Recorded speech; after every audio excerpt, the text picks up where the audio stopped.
It's been absolutely insane the past 3 days of Yeah. gorgeous, like, upper 70s, 80s sunshine weather. Yeah. I've been working from our sunroom the whole time, and I'll Okay. just, like, open the door and sit in the doorway and, like, bask in the sun and throw Susie's ball and, like, work on my computer from Oh, there. that's great. I love It's that. been so Yeah, good. that's It's gonna perfect. cool back down after next week for a few weeks, but Okay. I'm enjoying our little tease. I think that here for like the next 10-day forecast, it's pretty much all in the at least 50s and 60s. Nice. I know we have, I think, one day that's a 40-degree day, but it's like it's getting to be spring. Still, Mhm. we'll still probably have like a week of cold or something here or Yeah. there, but for the most part, it's getting nice. And I think tomorrow or Sunday, it's supposed to be like 70 something and sunny. So it's going to be extra gorgeous. So perfect. It's so like I am a new person. Yeah. Last week I was like, I'm like winter depression is upon me. I'm in the Yeah. depths. And now I'm like, I have not a care in the world. Everything's perfect. You feel your personality returning? What's that like Yeah, vine? I really am like a little block of ice in the winter and like completely useless with no motivation, and like an ounce of sun is all I really need. I Yeah, myself am a agreed. plant. Agreed. All we need is some sunshine and water Mhm. or other beverage. What are you eating or drinking today? I poured some champagne because it's Friday and Wow, we fancy. never record on Friday. So, like, I'm ready to bring Yeah. Friday energy to this episode. Okay, I'm ready. What I have about a fun you? one. I just have water, just hydrating. I probably will have something a little later. Maybe. I don't know. I've been drinking as much That's lately. good. I have the Yeah, I past kind 3 of days because nice weather makes me want to. I was like, I just a need little a something. patio. Yeah, I need a patio beverage. So we went Yeah. out last night and had some tequila bevies, which was good. Oh, that sounds delicious. I do love a Yeah. tequila drink. Mm-hmm. I've been drinking a lot of poppies though, which I think is why, because I have Yeah. something else to drink besides a glass You're of wine, hitting you that. know? Yeah. That's what I Yeah. usually will go to is like my kombucha otherwise. Yep. Yeah. If I have something else fun, I don't miss it as much. But you know what I find interesting is that if I don't drink, I tend to want like a dessert. So I'm just trading like one Mm-hmm. evil for another. Yeah. Really. Just whatever dopamine rush you can get. Yeah. Yeah. I don't know that I mean, I guess maybe it's a little better. At least it's something different, but Yeah. it's, must serve two evils, really. So today I'm finishing up welcome back to Ren Fair, by the way. But yeah, welcome I'm back. Jamie. Hi. I'm Kelly. Wow, we haven't done that Yes. in a few minutes. Or No, I'm I don't know. Jamie and I feel Kelly. like, yeah, our names. Yes. Yeah, probably since the beginning. I always forget to introduce us if we start and jump in on another topic. But today I am finishing up my 3-part series on female authors who've had their works recently turned into movies, primarily movies. And today we're finishing up with Louisa May Alcott. Yay. Yay. I didn't know much about her going into this, but then as I started looking into her life a bit more, I realized that I had actually heard some parts of it that I just didn't realize were associated with her, if that makes sense. So we'll get into that a little bit, but let's start back at the beginning. So Louisa May Alcott was born on November 29th, 1832. And November 29th, she's Capricorn? Yeah. No. Or is she She's a into Scorpio. No, Scorpio? Sagittarius. No, you're right. Sagittarius. A Sagittarius? Okay, that's what I thought. I was like, are we into Sagittarius territory? I couldn't remember what the cutoff was. So Sagittarius, which I feel like makes sense going into her personality. You have to tell me if you agree at the end here. So she was born in Germantown, Pennsylvania, and she was the second surviving daughter of Amos Bronson Alcott, who was a philosopher, educator, and idealist, and Abigail May Alcott, a social worker, abolitionist, and realist in the more practical sense rather than her father Amos. Yeah. And I think it's funny because my sister-in-law's name is also Abigail May. Oh, that's cute. Yeah. I wonder what it would be to be a social worker in 1832. Yeah, I think she just did a lot of like volunteer work with people who are needy. And Makes that was kind sense. of the idea of what social work was back then. Yeah, that makes sense. But I think it's cool that she was also an abolitionist. Yeah, I feel like you don't hear about that very often with Mhm. women as much as Mhm. they weren't provided the opportunity. So that was cool. So Amos Alcott was a committed transcendentalist, which is a very long Ooh, word, who believed that children were inherently good and should be educated through dialogue rather than punishment. I love So this. yeah, I like it too. Transcendentalist. I feel like every time I'm saying it wrong. I think I am saying it right, but it's just it's a It lot sounds of right. letters to get out at one time. Yeah, because it's like Was kind of transcendentalism, like, yeah. yeah, an enlightened ideal of people being able to transcend and be their better selves, essentially. And so it's like we are saying, admirable, but unfortunately, it didn't work out very well for him financially. Yeah, He was a they're little bit like too idealist, maybe. right, they're like hippies before hippies existed. Yeah, yeah, really. I feel like they had the vibes of hippies. Mhm, And we'll get into it a little bit more. But he opened a lot of progressive schools that I imagine probably were like the beginning of what we would think of as a Montessori school. mhm. Yeah, Very when you like describe that free. philosophy, it Yeah. feels a little bit like that. But just in the 1800s of it all. Right. So, unfortunately, his progressive schools repeatedly failed. He refused to compromise on what his ideals were for how children should be educated in order to make money. And so, as a result, unfortunately, his family lived in near constant poverty and a lot of financial instability. Not the Yeah, greatest. understandable. Yeah. And then Abigail, the mom, who was known as Abba, kept the household running as women would do in the early 1800s. But she did work and organize charity efforts and then quietly absorbed the emotional weight of that poverty and was really a supporting figure for like her daughters and her husband throughout all of that. So Louisa really adored and admired her mom. And Marmee in Little Women is very clearly modeled after Abba. Love that. Yeah, and we'll get into a little bit more on that as well, but Mhm. you can see how much Louisa looked up to her.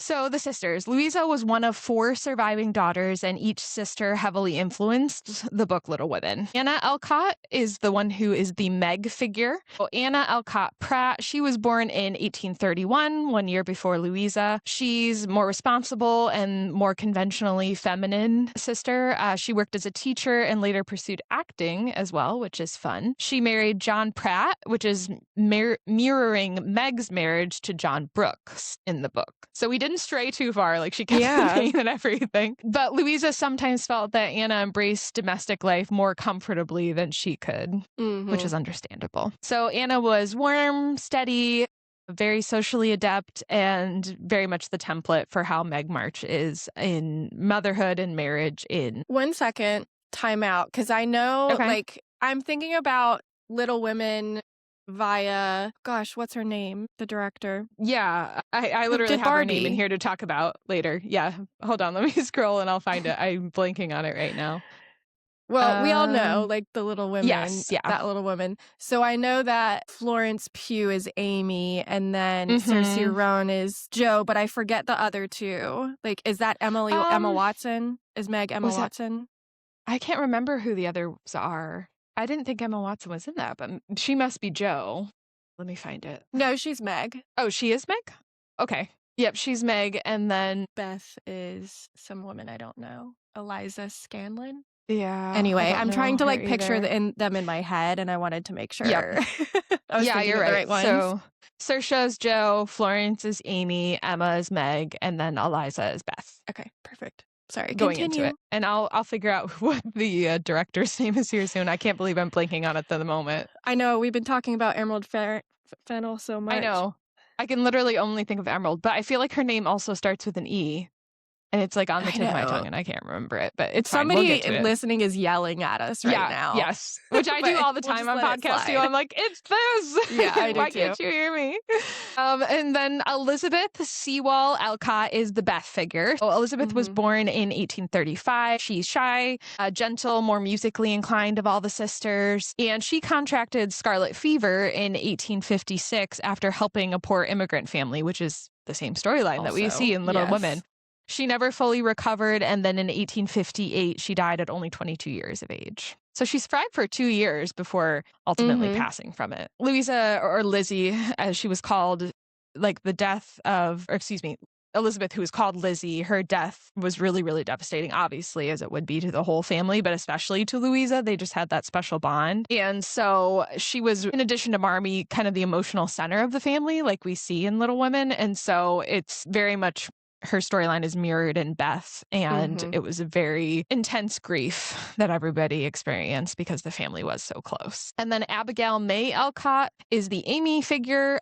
She married in her last name, I think it's Nearker. It's a little bit of an interesting last name. She was born in 1840. She was a talented visual artist. She studied art in Europe, which again, you see in Little Women. She married a Swiss man, Ernest Nearker, which is probably why the name is so difficult for me. And then she died in 1878, shortly after giving birth to her child, which is really sad. Yeah. Abigail May, who they called May, because that was also the mother's name.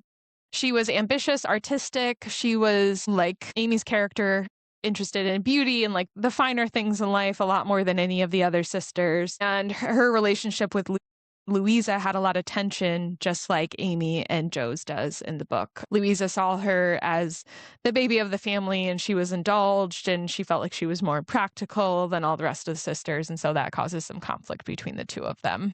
Right. Amy's artistic aspirations and eventual European marriage reflect May's real life, though Louisa softened certain elements in the book rather than maybe as harsh as they were in real life. So life in Concord, the family moved to Concord, Massachusetts, where they were neighbors with some names you might know, like Ralph Waldo Emerson, Henry David Thoreau, and Nathaniel Hawthorne. They were very much in a literary center of the world at that time. Louisa had access. How old are they in relation to her? Are they like established at that time, or did she come up with them? I think they were older. They were like her father's age, I believe, at the time that she was in Concord. And so she had access to Emerson's library, and Henry David Thoreau reportedly took the girls on nature walks. And the environment gave Louisa a lot of exposure to radical ideas and to like intellectuals of the time who had ideas such as individualism, abolition, women's rights, and moral reform. So that's where she got exposed to a lot of those thought processes. And her parents also were kind of the same mindset. So that was very much a part of her early life. Totally wild to imagine those guys as like your mentors in life. Right? That's insane. Just like, you live next to Emerson and Thoreau, like no big deal. Truly set up for success. Yeah, it's wild. So have you ever heard of Fruitlands or Fruitlands? I don't know. Okay. So I had heard of this before, and I'm sure I heard of it in the realm of Louisa, but I may have also, it might have been from researching more about like Henry David Thoreau and things like that I came across it. But in 1843, the Bronson family moved to a utopian community called Fruitlands. Fun. So yeah, community doesn't usually work out too well. Yeah. Is it like starting to ring a bell for you? I don't know. There's so many of those. Yeah. So it's hard to know, but yeah, that's interesting. So it was supposed to be a transcendentalist paradise. There was no animal labor. Everybody ate a vegan diet. There was no commerce, and they had strict spiritual purity. So very idealist kind of society.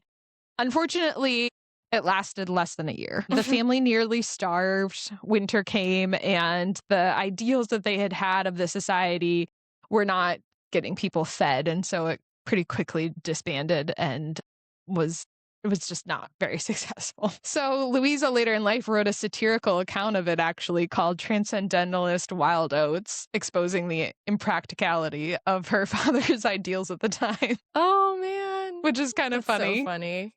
Yeah. Sounds great in practice, but it always sounds great. It would be nice if it worked, but it doesn't. Yeah. So. I actually read something online. It wasn't like in a book or anything, but I read something today that said if your goal is community, you tend to ruin the community. But if your goal is just loving other people, you tend to build a really great community. And I was like, oh, interesting. That's so true. I know. Because you can't check all of that at the door. You know what I mean? Yeah. You can't, like, we're already in a capitalistic system and it's already shaped the way that our brains are. So it's really hard to undo that and go into a space where it's not a mine and yours situation in your brain. Right. Yeah. It's like if you have only the goal of that in mind, it usually fails. But if you can Yeah. just have a goal of being there for other people, it's much more successful. Mhm. So, as you can imagine, this experience also really shaped Louisa's life and thought processes. She became much more pragmatic about money, and she lost patience with a lot of the idealism that her parents had because she detached that from her ability to survive, really, and saw how damaging that could be. And again, you see that in Little Women. Like, Jo's very determined to earn money and make a living for her family, and she's kind of the one that's supporting them, like Mhm. Louisa must have felt like she was. It also reminds me a little bit of The Glass Castle, um, and that I don't think I've memoir read of that. just oh my gosh, are you serious? I don't think so. Put it at the top of your list. It's a Glass memoir. Castle. Okay. There's a movie and Woody Harrelson is the dad in it, but it's Eh, about I think they're in West Virginia, they're a rural family, and the dad has, like, all of these ideals that he likes to stick to, which means he can't hold a job, and everything's, like, their house is, like, run down, and he can't, like, take care of the kids and all of this, and, like, mm, one of the daughter breaks away, the one who ends up writing the book, and it's just about that experience of growing up and trying to, like Louisa is, separate from those ideals to, like, live a better life. interesting. Yeah, Yeah. I'll definitely check that out. That sounds Yeah, right up 10 my out of 10 alley. recommend. Okay. I'll link it too for anybody who wants Yeah. to, if I can find it to link. One of the best, maybe the best memoir I've ever read. It's really good. Okay. Yeah, I'm excited to look into it. So, because Louisa felt responsible to help support her family, she worked in her teens as a governess, as a teacher, domestic helper, and a seamstress, all to try to make ends meet for the family. She did not love domestic servitude and felt like it was a bit humiliating. And again, some of that resentment surfaces in the character of Jo and her desire to sort of escape the dependency on others for her source of income. And Louisa once wrote in her journal that she wished she could be a boy so that she could act freely and earn without restriction.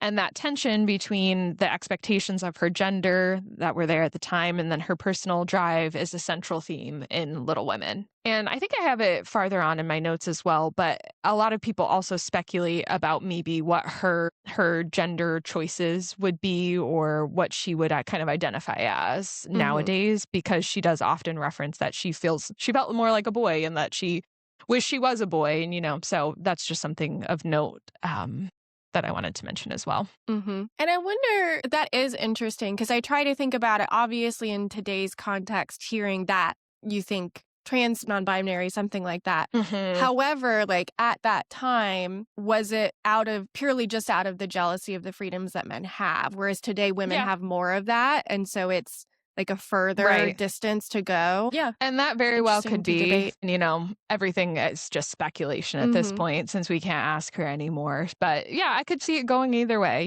maybe Mhm. she felt that as like just because of the restrictions of her time, or maybe she really felt like that she was more comfortable in that sort of mindset rather than identifying as a woman. So Right.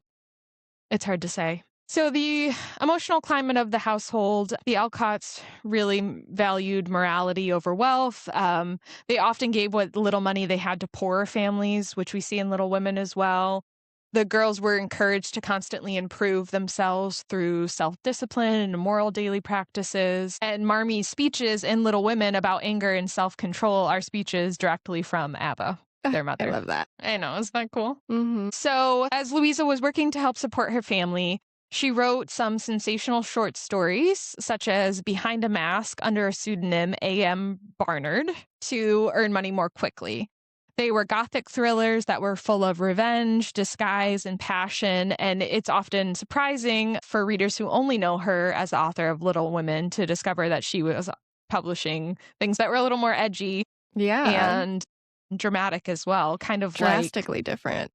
yeah, like all of the authors we've talked about, they were publishing things that or I should say a lot of the ones that we've just talked about in this series were publishing things that were not appropriate kind of for women to do at the time. There's something about young woman angst Yeah. that I think resonates in that kind of field. Yeah. And then this is the section that I was referencing. One of the quotes in her diary that she had kept said, "I am more than half persuaded that I am a man's soul put by some freak of nature into a woman's body." So that's what a lot of people point to as her speculation that maybe her gender identity would have been different in our current society rather than it was then. So in December of 1862, we're in the throes of the Civil War. So Louisa started working as a nurse in Washington, D.C. Unfortunately, just within 6 weeks, she contracted typhoid fever and was forced to return home because she was so ill. She was treated with mercury for the sickness, which, if we remember from our poisoning episode, not great. So unfortunately, that caused her lifelong health problems that she never really fully recovered from. She later published Hospital Sketches, which is based on that experience that she had and gained some literary recognition from that work, which I had heard of that one. I have not read it. Yeah. So then 1868, Louisa starts writing Little Women. She initially did not want to write it, but her publisher asked for a girl's book. So she had been writing she'd been writing the things that she was enjoying and like from some of her other experiences, like the hospital sketches, but this is what her publisher wanted from her. And so even though she initially resisted the idea, she needed the money. And so ultimately she decided that if she was going to write a girl's book, she was going to write from her own experiences and what she knew. So she drew heavily on those. Yeah, heavily on her family experiences, like we've talked about. So some of the themes in Little Women that reflect Louisa's life is female ambition versus the domestic expectations at the time. So Louisa is Jo March, and she wants independence, a writing career, and freedom from traditional marriage. Louisa herself never married, and she prioritized financial independence and supported her family for years into adulthood as well. And so you can see that tension between her ambition and her domestic duties that runs throughout the novel. And a quote that's a good example of that is that women have minds and souls as well as just hearts, and they've got ambition and talent as well as just beauty, which I feel like is such a cool line. I love it. The last line is one of the most quoted passages from Jo, and it encapsulates Louisa's frustration with her limited available roles for women and reflected her own desire to be taken seriously as a writer and not just a lady author, as she was known at the time. The second theme was poverty with dignity. So the March family was poor, but they were also proud in that, not that they were poor necessarily, but they maintained kind of that dignity, and they valued education and kindness and that moral integrity, which were more important to them than being wealthy. And that mirrors Louisa's childhood. They had a lot of intellectual wealth, but financial hardship. One of the quotes in the book that's a good example of this is that we can't have the comforts we once had, but we can enjoy ourselves and be happy without them.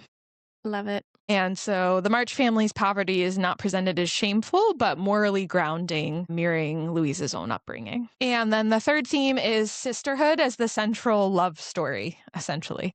So the emotional heart, I know, of Little Women is not romance, but the sisterhood and all the love that the sisters had between each other. I'm getting emotional. Aw. Yeah, I mean, that's why it's a classic, because it resonates with people regardless of time, you know? And so this reflects the intense bond that Louisa shared with her sisters, especially even after struggles and losses that they had. And a good quote from the book for this is that I could never love anyone as I love my sisters. I'm not well. I'm literally going to start my period any minute, and this is not okay. I'm crying, guys. I'm sorry to do For this those of to you you. listening and not watching, I actually have tears coming down my face. I feel like your sister is going to feel so much love there right now. She better listen to it. No, I also just I bullied somebody this week on my sister's behalf too. So we're just feeling really bonded right now. Good. I love that for you Don't guys. mess with the Prince sisters. Don't mess with that story. I agree. The fourth theme, unfortunately, is the way that illness and death plays into those relationships as well. So Beth's death is one of the novel's most emotional moments, and it's drawn directly from Louisa's real life grief over the loss of her sister. So death in the book is seen as pretty quiet rather than dramatic. And Beth, even right before she dies, like her theme is, I feel strong and well and happy, oh so happy. Mm. And so, like we said, it clearly mirrored the real death of Louisa's sister Elizabeth and those complications from scarlet fever. And finally, marriage. Readers demanded that Jo marry, and Louisa resisted the idea, but eventually paired Jo with Professor Bear that we see. And she reportedly said, "Girls' right to ask who the little women marry, as if that is the only end and aim of a woman's life." So she true. wasn't super thrilled with that. Many scholars argue that Jo's marriage was partly a concession to market expectations, which I think we can see from that quote seems pretty true. And a quote from the book being, "I don't believe I shall ever marry. I am happy as I am and love my liberty too well to be in a hurry to give it up," from Jo. Amen. Yeah, that line reflects Louisa's own resistance to marriage, and Louisa herself did never marry and often expressed ambivalence about romantic pursuits and domesticity. She just wasn't interested in it. And another good quote from the book surrounding that is, "One of us must marry well. Meg didn't, Jo won't, Beth can't, and I shall," which comes from Amy. So Amy's pragmatism and understanding of marriage as economic survival, which it really was at the time, reflects that reality for women in the 19th century. You know, somebody had to provide for the family. And unfortunately, marrying was how that happened. Greta Gerwig. I got to the section on the producer. Man. So Greta Gerwig directed the 2019 film Little Women, which I can't believe that was 2019. It does not seem that long ago. And when I saw that, I was like, is that right? That was like early on in like Florence Pugh. Like we weren't even in COVID yet. Yeah. It was like, I thought it was at least 21, 22. Like I did not remember it being that early. Dude, time after COVID though is broken. I don't know. Yeah, my brain was not, I was like, that cannot be right. And it is. It's 2019. So the movie has a non-linear structure, which is different from the book. So we kind of go back and forth between timelines in the movie. And it emphasizes like the idea of memory more than straightforward storytelling. The meta ending. So Greta Gerwig adds ambiguity to Jo's marriage in the movie rather than having it be more closely aligned with how the book goes. Right. But I think that almost is a nod. I don't know. I feel like I love Greta Gerwig as a director and producer, so I think she very well may have done that intentionally. Absolutely. It's more of a nod to Louisa's real life independence rather than how she probably would have preferred the book to have ended. And that's how you depart from a storyline in honor of the writer. Yes, exactly. That's how you do it very, very well. And I love it. Because I don't think there was any controversy around her version at all. I don't think so. Not that I heard, at least. Yeah. Which, speaking of what we were talking about last week with Frankenstein, I did see that, like, the previews for the Bride movie that's coming out about, like, Frankenstein's bride. So apparently it's supposed to be like Mary Shelley's spirit comes alive in the Bride. Allegedly. Interesting. That's also something I've heard, which is another liberty. I think, what's her name? Jake Gyllenhaal's sister, I think, is the producer or something. And I think Jake is in interested. It too. Yeah. Is he? I forget what else she's directed. But yeah. Yeah. That's good. I don't know at first when I saw the previews if it interested me all that much. But I'm kind of considering seeing it now. It gives like Joker vibes, which I don't like. It does. Hardcore. But I like Jessie Buckley, so I don't know. We'll see if I watch it. I think eventually I'll probably see it. I don't know if I'll go to the theaters to see it, but it kind of looks interesting. And then Amy in the movie is a little bit different. So she's portrayed a little more sympathetically and intellectually than she was in the book. Yeah.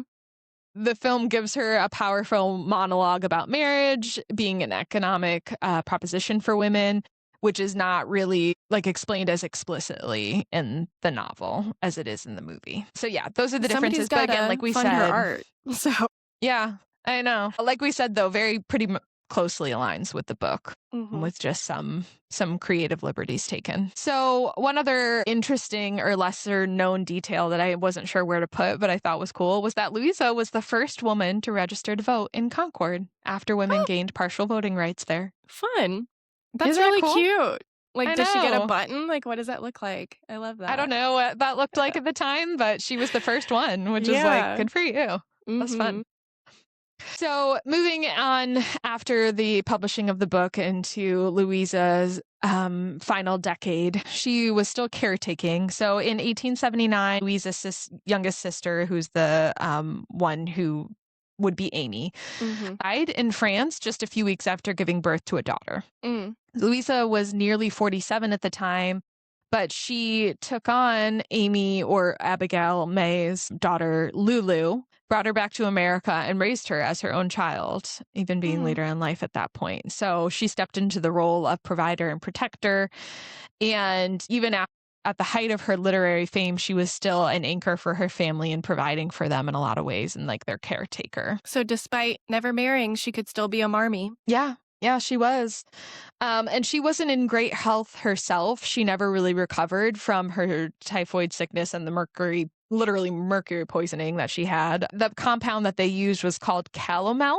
So if you ever hear that, that's what it is. It's a mercury-based compound, which caused chronic fatigue, neurological issues, digestive problems, and mood instability. And later in her life, she suffered from headaches, vertigo, joint pain, and increasing weakness. She often wrote that she felt prematurely aged. Being in her early 50s, she described herself feeling decades older. And I mean, now we know that the mercury poisoning probably significantly shortened her life. Yeah, definitely. So Little Women was an enormous success, and by the 1870s and 80s, Louisa was financially secure for the first time in her life. She purchased Orchard House for her family, which is where they had lived, and you can still go and tour the home, I believe, in Concord, Massachusetts. She paid off all the family's debts, and she supported her father in his old age as well, so she was also his caretaker. But unfortunately, it did not bring her much peace. She was under constant pressure from publishers and readers to continue the March family saga, and so she wrote Little Men in 1871 and Jo's Boys in 1886. I had no idea.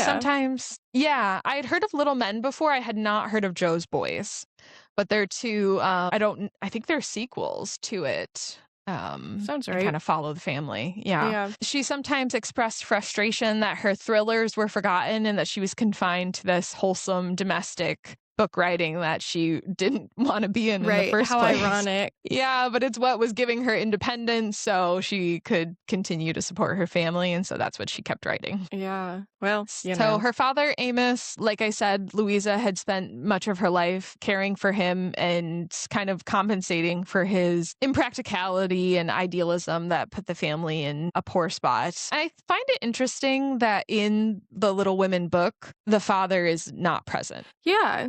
You're right. I think the storyline is that he's off at war. Yeah, something like that. I believe, if I remember correctly. But I just find that interesting that she chose that to not include him. Shows you how she feels about her dad. Yeah. Yeah, I think that she felt like almost she was the head of the family, and rightfully so a lot of times, because she was the one who's providing for them. She was the stable one in the group, and like she was caring for everybody, like almost like her father should have or would have. Yeah. So he suffered a stroke in 1882, which left him partially paralyzed, which was why Louisa was caring for him. And so finally in March 6th, 1888, which is today. Oh my gosh. I just realized, wow. Well, when we're recording, not when this is going to come out, but that was not intentional, but in honor of Louisa, I guess, today. Yeah. And live in her memory. In memoriam. I know. So she died in Boston. She was only 55 years old. The official cause of her death was listed as stroke, but again, the complications from her illness is probably what contributed to that. And she died just 2 days after her father. So he died on March 4th, and she died 2 days later on March 6th. I'd be so bitter. I'd be so bitter if he got to like live his full life and then you're just like, all right, my caretaking job is done. I guess I'll die too. I know. Yeah. Some people kind of speculate that it was almost like she was hanging on to take care of everybody. And then when that was done, she was kind of like, okay, I've done my part, and was able to sort of pass peacefully, which I do fully believe that people do that. That's totally possible. Yeah. Yeah. So by 1880, she passed. She was one of the most widely read American authors. She had earned more money than most women writers of her era, and she achieved financial independence without marriage. She was still often publicly framed as the author of a girl's book, but we know later on in life, critics more fully appreciate her gender defiance, her Civil War experiences, her Gothic thrillers, and her business savvy beyond just being a lady author. Nice.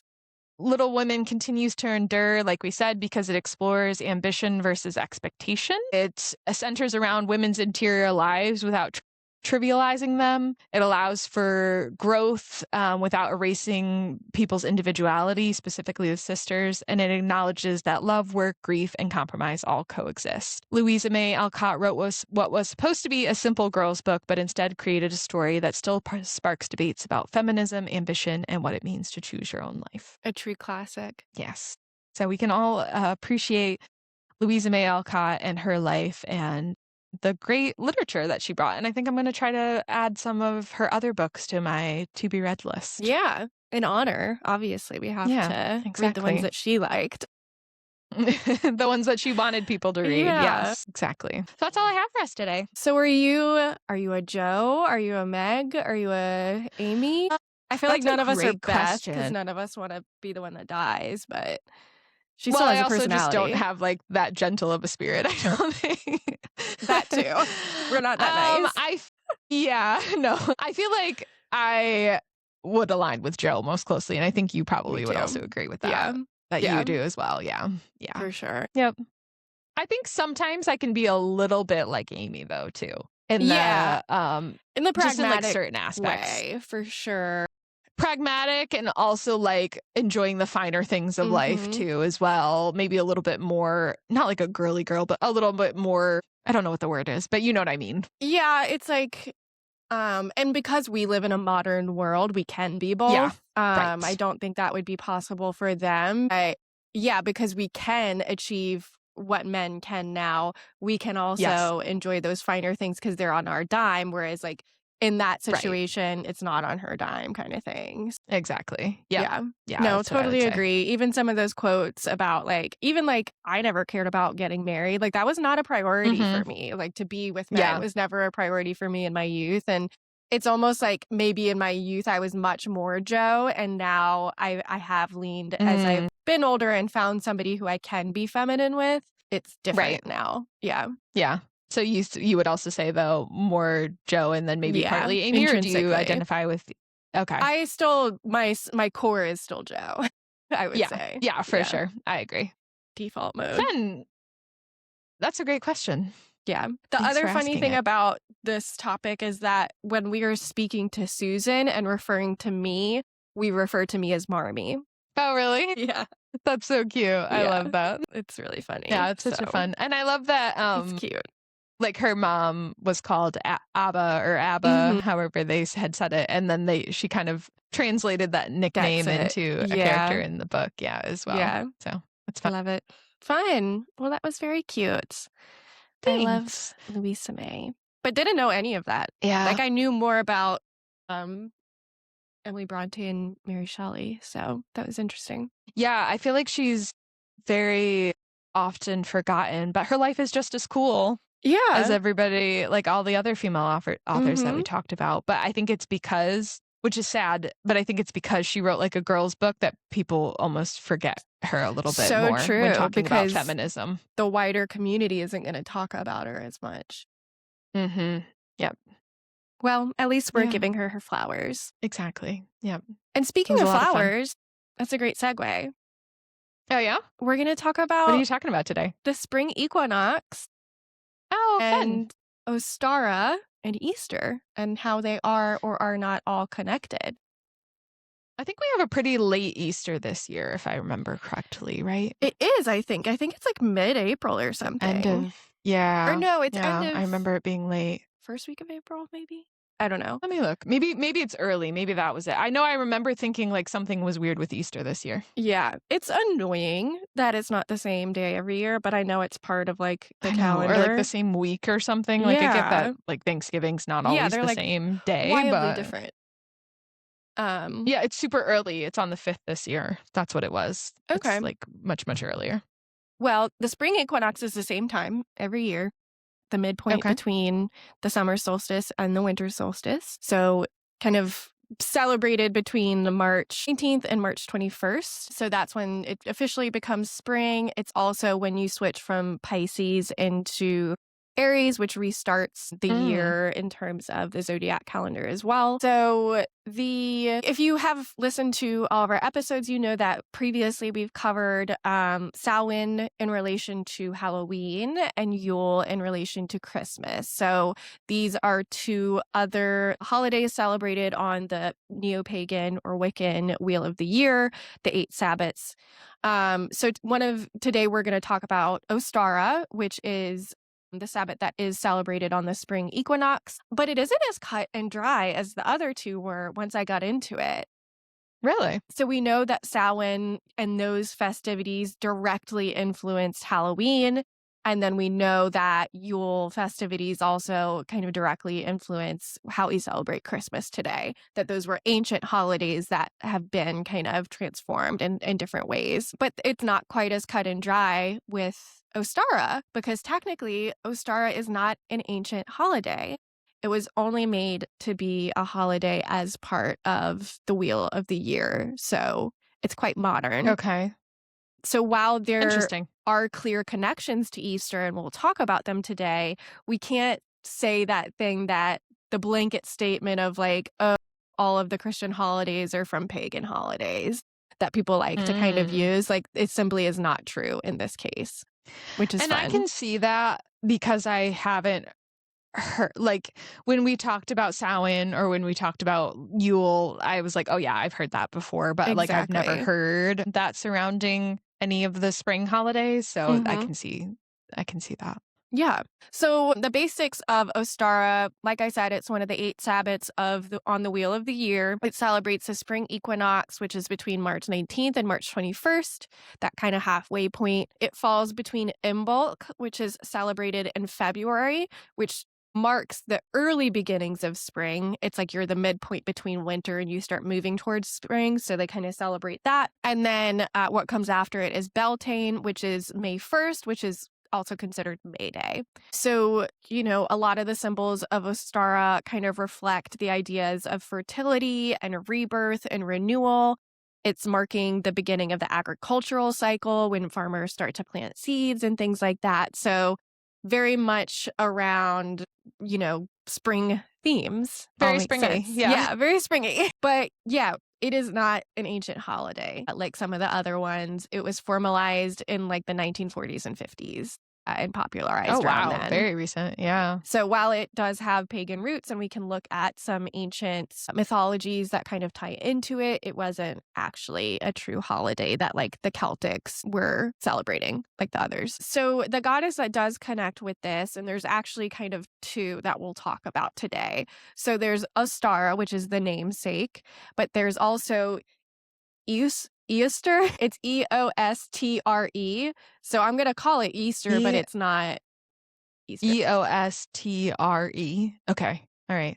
Gotcha. So it is believed that Ostara comes from the Anglo-Saxon word that references the Germanic goddess of spring, which is Easter. Easter. It sounds like I'm like when you adding a say adding a it. syllable into Easter. It sounds like you're saying it with like some very strange accent, like Easter. Easter. Easter. Um, so this concept of this goddess, as Eostre, is based on one single text, one single source. Okay. It was written down in the 17th or the 7th century, excuse me, by a Christian monk named the Venerable Bede, who is considered the father of English history. He wrote like a whole book about like ancient English history. So in 725 CE, De Temporum Rationae, which is the reckoning of time, Bede explains the Anglo-Saxon calendar to his fellow monks and writes, Easter Moneth is the name which is now translated to Paschal month, and that is the precursor word to Easter, and we'll get to that linguistic connection later. The Paschal Fun. I love month. linguistics. Yes, and which was once called after a goddess of theirs named Easter, in whose honor feasts were celebrated throughout the month. And now they designate that season by her name, calling the joys of the new rite by the time-honored name and old observance. So he was like a reliable guy. He wasn't the kind of person who was going to like make up things. And he presented this as a matter of fact in explaining the calendar. So it wasn't even trying to like talk about pagans or anything like that. In fact, he was kind of like anti-heathen. And so he has no reason to make up a pagan god when he's a Christian. You know what I mean? Yeah. I wonder if it's one of those things where like it was very common knowledge for maybe a longer period of time, but nobody just wrote it down until then, you know? Exactly, because as we know, the Celts didn't write anything down. Most traditions were oral. So totally possible that this is a real goddess. We just don't see it anywhere else in historical reference. So we have that mention. And then it's not for centuries later that it comes back around. So the idea of it is revived in the 19th century. So we're fast forwarding 1,000 years. Yeah. And so the next major mention comes from Jacob Grimm, yes, of the Brothers Grimm fairy tales. Okay. But he did a lot of work tracing linguistic and cultural values in Germany to mythology. So he has a piece of work published in 1835. And in here, he links the Germanic goddess of Ostara to the Anglo-Saxon Easter, noting that in April, in Germany, it's called Ostermonat, the month of Ostara. So he wrote that the goddess seems to be therefore have been a divinity of the radiant dawn of uprising light, which is what spring is. It's the return of light. It's the halfway point to the longest day of the year. Others believe that Easter is likely descended from Husos, which was an ancient Proto-Indo-European goddess of the dawn. So again, as we talked about in God is a Woman conversation about all of the ancient goddess deities, we over and over again see the same goddesses representing the same things throughout, Europe and Western Asia. So this is no different. That's the same role of like the signaling of spring and the dawn. There is also Brigid, who is a Celtic goddess, who is actually honored during Imbolc. It's kind of become just a continuation of the celebration of spring because it starts at Imbolc in February and then continues through to March. Fun fact to add in here, it's Easter with the E is supposed to be the namesake for the female fertility hormone estrogen, which makes sense. Oh, interesting. Okay. Like the rebirth and the renewal, I guess, kind of translated Represents into that. fertility. So, yeah. Okay. Yeah, so we have this goddess who at least is mentioned twice. 1,000 years apart. And we kind of trace it back to this Proto-Indo-European goddess that could have been the precursor to these iterations. But it's so poorly documented. We don't have that many stories about her. There are a couple ones that have been created in the mythology since then, and I'll kind of talk about that. But it's hard to know what comes first in terms of these stories and whether they're trying to make sense of traditions that simply already existed. But before we get into some of those mythologies, I want to go back to Easter and how it does or doesn't tie in, because we've painted like this insane web now. I feel like Charlie Day in that meme, like with the map on the wall. All the string. Yeah, just like goddess, goddess, goddess. So obviously Easter and Easter sound very close. In fact, yes. I'm doing my best to differentiate them on purpose. But there are plenty of other words that could have been the precursor to Easter, truly. So there is Easter, Eastre, is a Teutonic goddess of spring and fertility. We also have Astarte, Astarte, which is a Phoenician goddess, Ishtar, Babylonian goddess, and then Oster, the German equivalent. It's interesting that all of those different cultures had a very similarly named goddess. Yeah, and that's the thing. It's like we see it over and over again. Probably, all started as the same and just had translation differences as it traveled. Yeah, exactly. So while it may not derived from that particular goddess. In almost every other language, Easter is a variation for Pascha, which is derived from Pesa, which means Passover. So that month is Passover. Okay. So Yeah. it is always tied to the religion. Like, it's not because these goddesses existed, basically. Okay, so do the goddesses come from the word Passover, or it's just two completely different concepts, but It's we just call it Easter completely maybe different because of concepts. Yeah. okay. Easter But we think derived from translations of the word that means Passover. It's okay, like gotcha. So it convoluted. doesn't I see. Yeah. Okay. Um, I'm with you now. okay. So linguistics aside, like, the words did not come from each other, case closed there. But there's also the question of timing, because the timing does align. So Easter's feast day was held on the full moon following the vernal or spring equinox. And in 325 CE, the Council of Nicaea sets Easter Sunday on the first Sunday following the first full moon after the spring equinox. So it's the identical calculation. Yeah. So today, Easter can fall between March 22nd and April 25th, whereas Ostara is more fixed on the equinox. So again, while there's overlapping in naming and timing, it's not the same case as, like, Yule being turned into Christmas. Right. It's not quite as closely associated. So myth debunked. Interesting. But then we're going to circle back to the goddess stories and start talking about traditions and the symbolism and all of that. Because again, in all of these different communities, they have very different stories that you could attribute to some stories that happen in the Bible around the resurrection and things like that, and other areas of thought around the whole holiday. So in Rome, we have Sybil and Attis. I don't know if I'm pronouncing that right. It sounds kind of familiar Cybele, to me. Attis.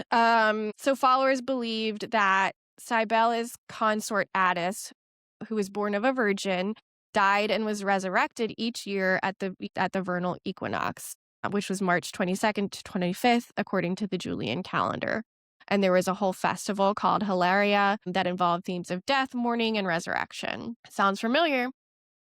It does. Very familiar. Yeah. In Greece, there's Persephone and Demeter, and as we know, Persephone's return from the underworld each spring is understood to be what causes Demeter to make the world bloom every time she returns.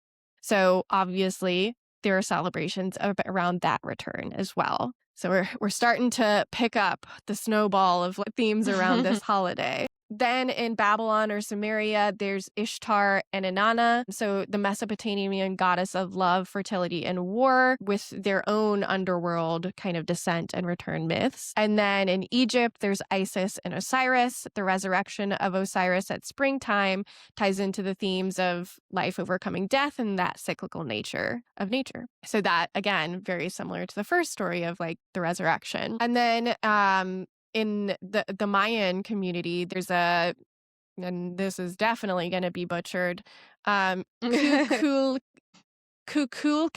Okay. So as the sun sets on the vernal equinox, it casts a shadow on the northern staircase of the pyramids, creating an illusion of a serpent descending down steps. It's built around the astronomical calendar to honor this feathered serpent deity that is associated with fertility, rain, and the wind again. Oh, that's cool. Yeah. So we all love the spring equinox. Everybody around the world, we love it.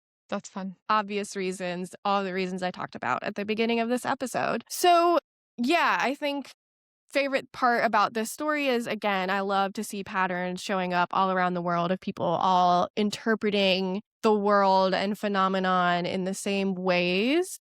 I just think it's really beautiful and meaningful. Yeah, that's fascinating. I always just the way that stories travel and change in different cultures is so interesting. Or even how we don't know if they travel, Mayans are across the world. So they're also just thinking of these spontaneously and they align too. Right, it could be. Which is we are all humans at the end of the day. So there is, I don't know, it makes me feel like there is something that actually unites them all in the same, it's all different experiences of the same thing based on how your community names it. Right. That's how I feel about all religions. It's all the same thing. It's just the person who has experienced it framing it up in a human experience and not actually like what it is, because we can probably never Yeah, I mean, a describe lot of what it actually religion, is. right, like we've looked at, have a lot of the same themes or stories Hmm. that they tell that sort of all sound the same. Yeah. So who came first, the chicken or the egg? Mhm. Speaking of eggs, I didn't even mean to set Let's myself get up. into it. Let's talk about symbols in Getting down celebrating to the hard Ostara hitters. or Easter. And here again, we'll see crossover between the two. So, a big symbol for Ostara is the hare. So, in medieval Europe, the March hare was a symbol of fertility and a sign of spring because hares are typically nocturnal. But in March, daylight comes back and mating season Oh. brings them out into broad daylight, which feels magical to see them for the first I'm time. not even gonna lie to you. When you said the hair, I was like, okay, she had great hair. Like, I was like, very much Ostara on has a that. hair. She looked like she had And then I was extensions like, in. nope, we're talking about rabbits. Okay. Yes, the hare. Which fun fact, I played the hare in the tortoise and the hare Oh, in yeah. Aesop's Fables in high school theater That's fun. class. It was Cute. amazing. Of course. So, one popular legend says that the goddess Easter found a wounded bird on the ground in late winter, and to save its life, she transformed it into a hare. But the transformation was not complete. The hare retained the ability to lay eggs. So, in thanks to the goddess, the hare would decorate them and leave them for gifts, Wow. That explains so much now. which sounds very familiar to tradition. And we'll talk about that here in a Yeah. second. Okay. So yeah, this explains a lot of like the bird imagery, eggs, rabbit imagery that comes with this time of year. But talking more about the eggs, in medieval Christian Europe, eggs were forbidden for Lent. So they accumulate over 40 days so that when Easter Oh, arrives, the eggs are decorated and given as gifts. So the okay. Easter egg tradition likely comes from this rather than the goddess's story. That's fun. They're like, Hmm. what are you gonna do with all these eggs? Yeah. Like, Yeah, I didn't know. let's decorate them for I fun. guess because Arts and it's crafts. meat and you're not supposed to eat meat. Sure. You're supposed Yeah, to be vegan. I I don't know. guess I'm a so. bad Catholic, so I eat And meat. I'm not Catholic at all, so Yeah, I'm I also have no not idea. Catholic, so to be fair. Sure, the But I logic seems was a to bad follow. Catholic when I was one. Yeah. So yeah, those are some fun like themes that we see show up in today's Easter celebrations. But yeah, so the spirit of the holiday is all around balance, kind of finding that equality in night and day, the return of warmth, growth, and life coming back to the earth, and planting seeds for the rest of the year. Yeah. So, as we talked about, we only just had New Year in February for the Chinese tradition. And then Right. you have the New Year of the Zodiac at this time and turning point. So Hmm. I like to think of spring as truly the beginning of the year. And your Okay. body does too. So like people who haven't done their New Year's resolutions yet, start now. You have time still. Yeah. Yeah, it's time to get started. You always have time, but Exactly. we're encouraging it. So, some traditional ways to celebrate. If you want to honor Ostara this week that the podcast comes out, you can decorate your house with fresh flowers, early spring flowers. Okay. We already I have can do some that. blooms that have started here. Last weekend, our purple crocus kind of peeked out, and I was Fun. so delighted. But other ones are similarly daffodils. Tulips come a little bit later, lavender. Those are all kind of early bloomers that you can try to decorate the house with. You can paint and decorate eggs, of course. There's always lighting a bonfire or candles to represent the return of light, planting seeds, whether that is intention or actual seeds. Start your garden.